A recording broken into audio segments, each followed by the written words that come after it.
De los locos años 20 a la crisis del 29.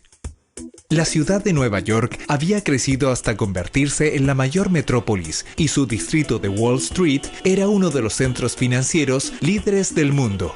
La Bolsa de Nueva York era el mayor mercado de capitales mundiales. La total ausencia de una política estatal clara para controlar esta situación contribuyó a que posteriormente se desencadenara la crisis económica de 1929. El colapso de la economía estadounidense arrastró al mundo a una depresión económica. Estados Unidos redujo sus importaciones, lo que llevó también al caos económico a países que le vendían materias primas. El precio de los productos cayó dramáticamente, terminando de arruinar a productores y comerciantes. Para las pequeñas economías dependientes del mercado externo como la chilena, el efecto fue devastador. Una fuerte caída en los precios de las exportaciones de materias primas puso fin al ciclo de la principal materia prima exportable, el salitre, pilar de la economía chilena desde la década de 1870. El Estado tenía que intervenir.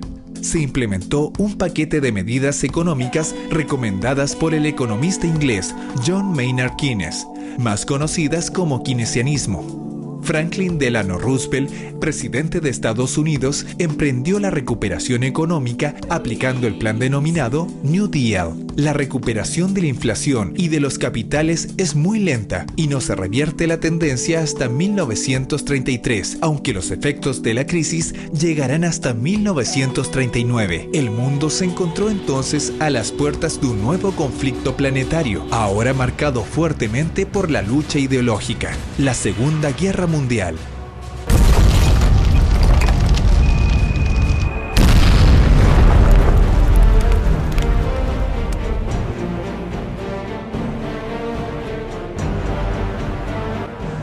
Unser deutsches Volk siegt ein! Siegt ein!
la bipolaridad mundial.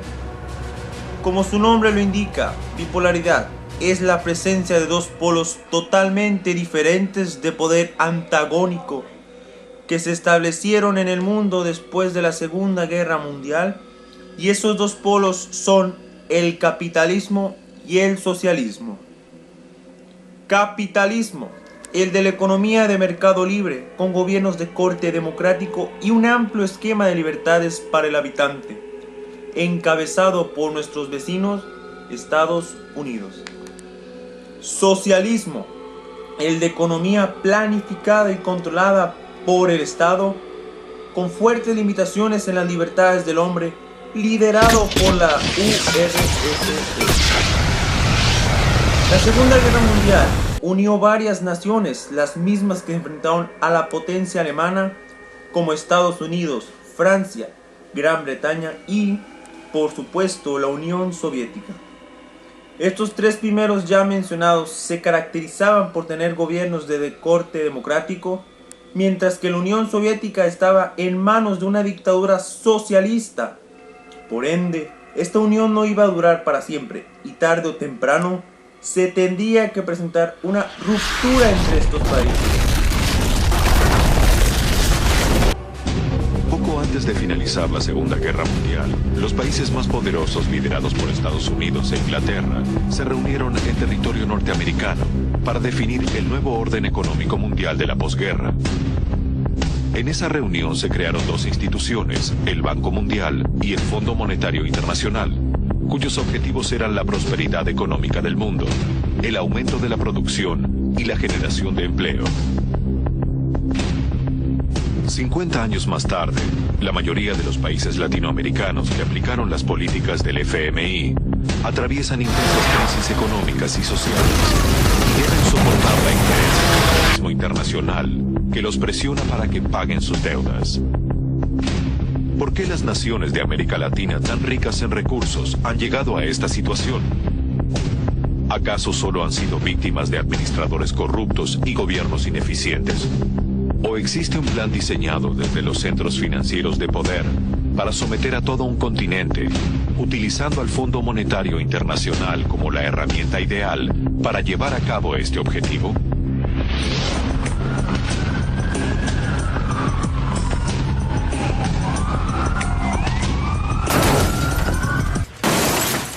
El 24 de octubre de 1925, después de la Segunda Guerra Mundial, surgió la idea de crear un organismo capaz de velar por la amistad global, los intereses sociales, los derechos humanos y una vida en consenso de manera internacional. Así es como nacieron las Naciones Unidas. El nombre de Naciones Unidas, acuñado por el presidente de los Estados Unidos de esa época, Franklin Roosevelt, se utilizó por primera vez el 1 de enero de 1942, en plena Segunda Guerra Mundial, cuando representantes de 26 naciones aprobaron la Declaración de Naciones Unidas, en virtud de la cual sus respectivos gobiernos se comprometían a seguir luchando juntos contra las potencias del eje. En 1945, representantes de 50 países se reunieron en San Francisco en la Conferencia de Naciones Unidas sobre Organización Internacional para redactar la Carta de Unificación.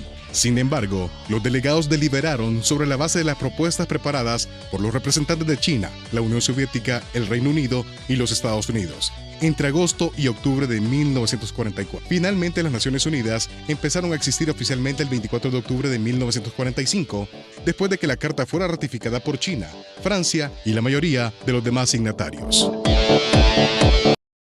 Que la Organización de los Estados Americanos. La primera cumbre se celebró un 14 de abril de 1890 entre representantes de 18 países latinoamericanos y Estados Unidos.